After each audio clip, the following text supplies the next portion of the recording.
आज का video college के रोड मैप के ऊपर है कि आप जो ही कॉलेज में जाते हो एज ए फ्रेशर या फर्स्ट ईयर जो आपका है, तो आपका रोड मैप क्या होना चाहिए। It's a very critical and very important video. तो इसमें मैं आपको 10 ऐसी चीज़ें बताऊंगा as far as the road map is concern, जिसको आप अगर फॉलो करोगे रिलीजियसली तो you will have a wonderful and a successful career ahead. क्योंकि college is a base for your career. जितना अच्छा कॉलेज आप करोगे उतना ही अच्छा आपका करियर जाएगा। तो इसको वीडियो को पूरा देखना पहला काम, क्योंकि एंड में मैं आपको इंटर्नशिप प्रोफाइल्स और लिंक्डइन और कोडिंग के बारे में कुछ बताऊंगा, काफ़ी इंपॉर्टेंट है। और दूसरा, सब्सक्राइब ज़रूर करना, क्योंकि सब्सक्रिप्शन से फ़ायदा है कि हर एक पॉइंट पे मैं थोड़ा इलैबोरेट करूंगा। आने वाले टाइम में अलग अलग वीडियोस बनेंगे कि कैसे कैसे उसके ऊपर काम किया जा सकता है। तो इसलिए सब्सक्राइब जरूर करना। और आप लोगों के मन में कुछ क्वेश्चन है, दुविधा है, किसी चीज़ के बारे में वीडियो आप देखना चाहते हो कुछ और टॉपिक पे, तो आप मेरे को कमेंट सेक्शन में डालो। बट वीडियो को एंड तक देखना, बीच में मत छोड़ना, लाइक करना और कमेंट ज़रूर डालना। जो कॉलेज स्टार्ट करते हैं, बहुत सारे जो बच्चे हैं उनको पता ही नहीं होता है कि यार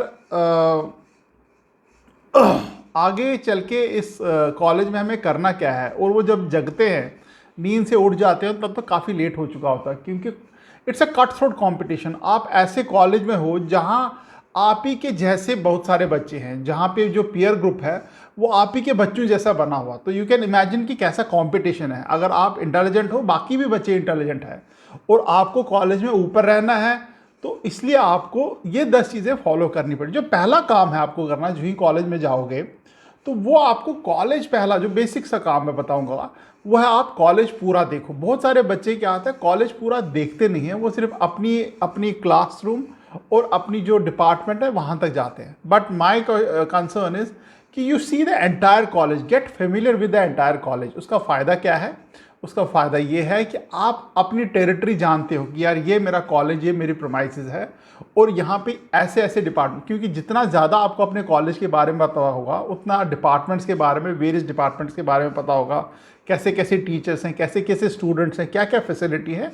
this will add lot of value to your overall profile. Number 2 पे जो आता है, visit all the department. Suppose आप मैकेनिकल डिपार्टमेंट के हो, तो don't be restricted to your department. यार मेरे को अपने डिपार्टमेंट में रहना है और किसी से क्या मतलब मेरा, ऐसा नहीं है। आप हर एक डिपार्टमेंट को विजिट करो, once in a month, once in 2 months visit करो, देखो क्या हो रहा है। मे बी आप कंप्यूटर लैब में घुस गए, वहाँ देख लिया यार क्या क्या हो रहा है।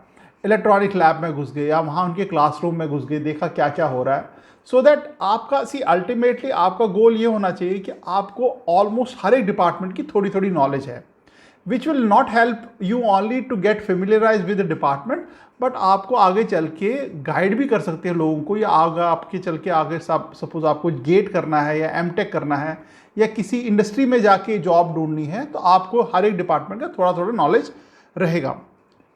नंबर 3 है, try to meet at least 1 professor from each department. हर एक डिपार्टमेंट से एक प्रोफेसर से आप मिलो। आई एम नॉट सेइंग कि जाते ही आप पहले कॉलेज में जा रहे हो जाते ही मिलो। Over a period of time, 2 महीना 1 महीने में जाके मिलो, उनसे समझो कि क्या डिपार्टमेंट कर रहा है, कितना वो रिसर्च में काम कर रहे हैं, क्या पेपर्स होते हैं, क्या रिसर्च पेपर होते हैं, बच्चों को कैसे वो लोग प्रोत्साहन करते हैं कि वो एक्सपेरिमेंट्स करें, रिसर्च करें, या जो भी आसपास उस डिपार्टमेंट के रिलेटेड एक्टिविटीज़ हैं उसमें इन्वॉल्व हो जाए। उससे क्या होता है कि आपको उस डिपार्टमेंट का तो इंसाइट मिलता ही मिलता है, बट आपको ये भी पता लग जाता है कि यार बाकी डिपार्टमेंट्स कैसे अपने अपने बच्चों को ट्रेन कर रहे हैं या कैसे कैसे उनको एक्सपोजर दे रहे हैं। नंबर 4 है, read a book in a month. महीने में एक बुक ज़रूर पढ़ना, कोई भी बुक हो।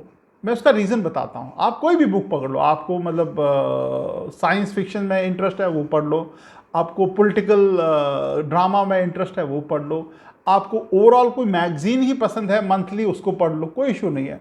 बट एक कंप्लीट बुक, आपको कंप्लीट मैगजीन बुक कोई भी पढ़ो, इंग्लिश वाली, मैं हिंदी की बात नहीं कर रहा हूँ, मैं रीजनल लैंग्वेज की बात नहीं कर रहा हूँ। उसका रीज़न है क्योंकि हमारा जो बैकग्राउंड है वो उतना इंग्लिश फ्रेंडली बैकग्राउंड नहीं है। मतलब हम लोग ज़्यादा इंग्लिश में बात कर नहीं पाते, neither we feel very comfortable while talking in English. तो इसलिए जब हम बुक पढ़ते हैं, उससे एक तो लैंग्वेज के साथ थोड़ा सा दोस्तानी हो जाती है, हम दोस्त बन जाते हैं लैंग्वेज के साथ। दूसरा ये है कि हम थोड़ा थोड़ा बोलना चालना स्टार्ट करते हैं इंग्लिश में। फ़ायदा क्या है? फ़ायदा जब आप इंटर्नशिप में बैठते हो, आप इंटरव्यू में बैठते हो, तो आप इंटरव्यू में अच्छा कर पाते हो। आप किसी कंपनी के साथ इंटरैक्ट करते हो, आप इंग्लिश में बोलते हो, क्योंकि जो इंटरव्यूज़ हैं इंटर्नशिप्स के लिए या प्लेसमेंट के लिए वो इंग्लिश में है, वो आपकी रीजनल लैंग्वेज में नहीं है। As simple as that. कोई बोले नहीं हिंदी में भी आप कर लोगे, नहीं कर पाओगे, आप बंगाली में कर पाओगे, नहीं कर पाओगे, इंग्लिश ही है। तो इसलिए आप उसको सीख लो। तो उससे फ़ायदा ये है कि एक बुक अगर आप पढ़ोगे, महीने में एक बुक पढ़ोगे, तो आपका थोड़ा सा होल्ड बनना हो जाएगा। उसके बाद उस बुक को लेके फिर आप उसके बाद जो नेक्स्ट स्टेप है वो बोलना चालना भी है कि इंग्लिश में बात करो। नंबर 5 जो है वो है make good friends, intelligent friends. क्या होता है कि जब हम कॉलेज में जाते हैं तो हम लोग रैंडमली फ्रेंड्स चूज़ करते हैं, और कुछ ऐसे फ्रेंड्स भी बन जाते हैं जो उनका कोई इंटेलिजेंट लेवल अच्छा नहीं होता है, या उनका जो आइडिया ऑफ फन है वो होता है घूमना फिरना, कॉलेज बंक करना and all that stuff. Nothing wrong in that, nothing wrong with those friends also. But आप किसी पर्पज़ के साथ, आप किसी फोकस के साथ कॉलेज में आए हो, और आपका पर्पज़ ये नहीं कि मस्ती मस्ती मस्ती करना। I am not talking about कि मस्ती नहीं करनी है, मस्ती भी करनी है, एंटरटेन भी करना है, मज़े भी करने हैं कॉलेज में, बट आपको पढ़ाई भी करनी है। सो प्लीज़ एंश्योर कि आपके फ्रेंड्स वैसे हों जो एक बैलेंस बना के चलते हों, पढ़ाई में भी और मस्ती में भी।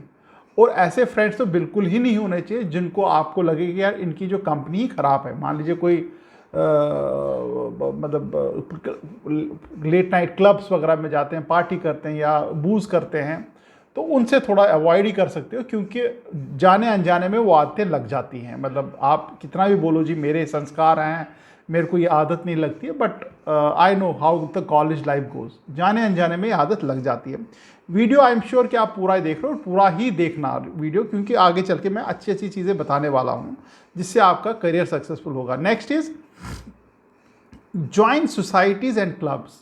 हर एक कॉलेज में सोसाइटीज़ और क्लब्स होते हैं। जैसे आपका कोई सोसाइटी होगी जिसमें डिफरेंट डिफरेंट कल्चरल चीज़ें होती हैं, या कुछ सोसाइटी होती हैं जहाँ पे आपको डिफरेंट डिफरेंट टाइप्स की चीज़ें करनी होती हैं, तो उन सोसाइटीज़ में करो। क्लब्स हैं, जैसे कोडिंग क्लब्स हैं, वहाँ पे सिर्फ कोडिंग वाले बच्चे आते हैं, आपस में कॉन्टेस्ट करते हैं। इंग्लिश स्पीकिंग क्लब है, वहाँ पे बच्चों को बच्चे इंग्लिश में बात करते हैं या कुछ नए नए चीज़ें इंग्लिश में बताते हैं, उससे थोड़ी पर्सनैलिटी डेवलपमेंट होती है। कुछ क्लब्स होते हैं जो इंटरव्यू टेक्निक सिखाते हैं, तो ज्वाइन करो।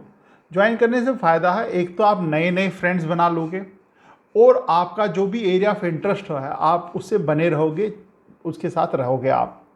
फ़ायदा यही है कि आपकी एक तो पर्सनैलिटी ग्रूम हो जाएगी parallelly, and plus you will and up making more number of friends.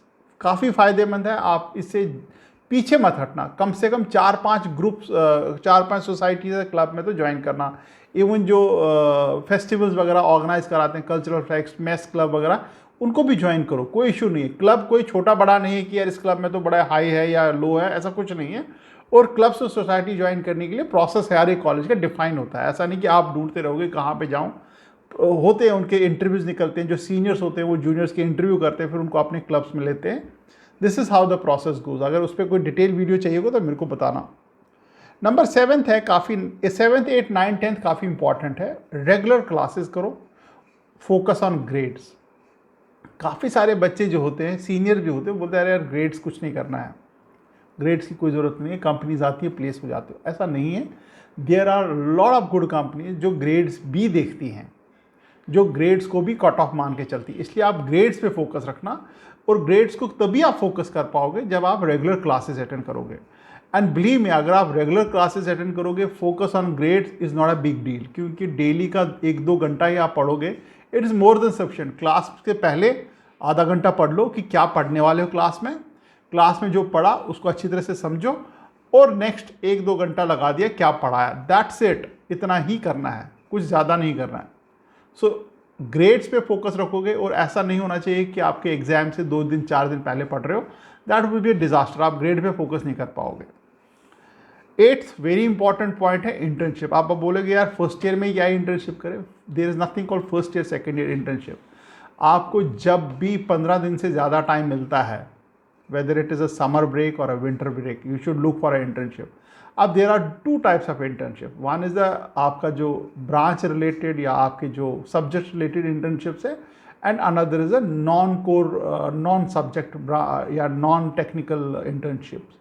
आपको दोनों में ट्राई करनी है। पहला जो साल है उसमें आप non core non subject internship में भी कर सकते हो, सेल्स मार्केटिंग, टेलीकॉलिंग, कुछ भी। मतलब आई गिव एन एग्जांपल, एक बच्चा था, उसको आईआईटी से बच्चा था and very fluent in English, काफ़ी कॉन्फिडेंट लड़का था। तो जब मैंने देखा उसने एक जो शुरू में उसने मतलब फर्स्ट सेमेस्टर में ही, सेमेस्टर एंड ख़त्म होते 1 महीना मिला, ही डिड अ इंटर्नशिप। कहाँ पे की थी उसने? शायद अर्बन क्लैप या अर्बन लैडर में इंटर्नशिप की थी। मुझे लगा कि उसने कोई सॉफ्टवेयर को डेवलपमेंट का इंटर्नशिप, नहीं, he was a telecaller there, जो फ़ोन उठाते हैं, फ़ोन करते हैं और आपको जो कॉल्स आते हैं। एंड हिज जॉब वाज कि उसको जो ट्यूटर्स होते हैं उनका शायद कुछ वर्टिकल लॉन्च हो रहा था जहाँ पे वो ट्यूशन, जैसे वो ब्यूटी पार्लर्स वाले को एंगेज करते हैं, आप कॉल करोगे तो beauty parlour, hair cutting guys would come, या प्लम्बर आ जाएगा। सिमिलरली उनका ट्यूशन का भी कुछ था। तो उनका काम था कि जो ट्यूटर्स हैं उनको एंगेज करना, उनको अपने अर्बन क्लैप के या अर्बन लैडर जो भी नाम था कंपनी का, उसके प्रोडक्ट के बारे में बताना टेलीफोन पे, and call them to office, फिर डिस्कशन करके उनको एनरोल करना, a telecalling job. And the guy said कि उससे पहले वो बोल नहीं पाता था, इस इंटर्नशिप से पहले ही वॉज अ शाई स्पीकर। मतलब शाई स्पीकर मीन्स कि वो किसी से बात नहीं करनी, इंट्रोवर्ट टाइप था। बस उस इंटर्नशिप ने उसकी काया पलट दी and he was very confident, very sure. जब मैं उसे मिला भी one of the campus interviews में, he was very sure about it, क्या बोल रहा है, कैसे बोल रहा है, वेरी आर्टिकुलेट, काफ़ी अच्छे से बात कर रहा था। और उसने सारा क्रेडिट उस इंटर्नशिप को दिया। सो इंटर्नशिप कोई बुरी नहीं है, कोई अच्छी नहीं है। हाँ, आपको आपके फील्ड रिलेटेड मिल जाए which will help you get a better job from the technical point of view, but आपको अगर अपने फील्ड की नहीं मिलेगी, that will again help you to build your personality, अपने कम्युनिकेशन स्किल, कॉन्फिडेंस, या जो आप बातचीत करते हो, कॉन्टेंट जिसको बोलते हैं, उसमें आपको हेल्प मिलती है। सो इंटर्नशिप इज़ वेरी इंपॉर्टेंट। जैसे अभी आप कॉलेज ज्वाइन कर रहे हो, फॉर एग्जांपल अभी नवंबर में, जनवरी फरवरी में शायद आपको 1 महीने का ब्रेक मिलेगा सेमेस्टर एंड पे, go for an internship, what is the problem? 1 महीना कर लो, थोड़ा सा पैसा भी मिल जाएगा, इंटर्नशिप में पैसा भी मिलता है, 10, 20, 25, 30 हज़ार रुपये मिल जाता है। और अगले साल या अगले जो ही फर्स्ट ईयर एंड हो जाए उसके बाद आप प्रोडक्ट या सब्जेक्ट रिलेटेड इंटर्नशिप ढूंढ लेना। बट इंटर्नशिप के लिए आपको काम शुरू से अभी से ही करना पड़ेगा। उसका काम कैसे करना पड़ेगा? जो नंबर 9th है, आप अपना from the day 1 LinkedIn profile built up करो। लिंक्डइन प्रोफाइल बिल्टअप करने से फ़ायदा ये होता है, then you can request various people who are in your connection, जो आपके साथ कनेक्शन में है, फॉर एन इंटर्नशिप। काम डिफ़िकल्ट है, इंटर्नशिप के ऊपर मैं एक अच्छा सा वीडियो बनाऊंगा, आपको दिखाऊंगा। काम थोड़ा मुश्किल है, but this is how it is. आपको लिंक्डइन काफ़ी हेल्प करता है टू गेट इंटर्नशिप। और प्रोफाइल बिल्डिंग के टाइम भी आपको पता रहता है कि आप क्या क्या लिखना चाहते हो और क्या क्या चीज़ मिस हैं उस प्रोफाइल बिल्डिंग है। अकॉर्डिंगली आप उस प्रोफाइल को बिल्डअप करते हो through some external sources also. उसके बाद जो 10th पॉइंट है, इंपॉर्टेंट है काफ़ी, पिकअप ए स्किल। कोई एक स्किल आप सीख लो। अब आप बोलोगे स्किल क्या हो सकता है? या तो आपके जो जिस फील्ड में आप ग्रेजुएशन कर रहे हो या पढ़ रहे हो, या तो उसी रिलेटेड हो। फॉर एग्जांपल आप मैकेनिकल इंजीनियरिंग को कैड कैम का कोई कोर्स कर लो, उसकी सर्टिफिकेशन कर लो। या आपको लगता है यार मैं सिविल इंजीनियर हूँ, तो उसकी कोई सर्टिफिकेशन देख लो, उसका कोई स्किल होगा, उसका कुछ प्रोग्राम होगा जिसको आप समझ सकते हो। या अगर आप कंप्यूटर साइंस या कोई नॉन कंप्यूटर साइंस ब्रांच है, तो आपको लगता है यार मेरे को आगे कोडिंग में काम करना, तो कोडिंग शुरू कर दो, कोई प्रॉब्लम नहीं है। बट कोशिश करना कि ऐसा कोई स्किल ले लो जिसका सर्टिफिकेट भी मिले। उससे क्या फ़ायदा होता है? Then you will be able to demonstrate also कि यार मैंने इसमें स्किल लिया है, या मैंने कैड कैम किया, या कोडिंग किया, या जावा किया है, या सिविल इंजीनियरिंग में कुछ किया हुआ है, तो ये मेरा सर्टिफिकेट है। या मैंने बिजनेस मॉडल, इकोनॉमिक्स के स्टूडेंट हो तो आपने बिजनेस मॉडल बनाया है, बिजनेस मॉडलिंग पे कुछ किया है।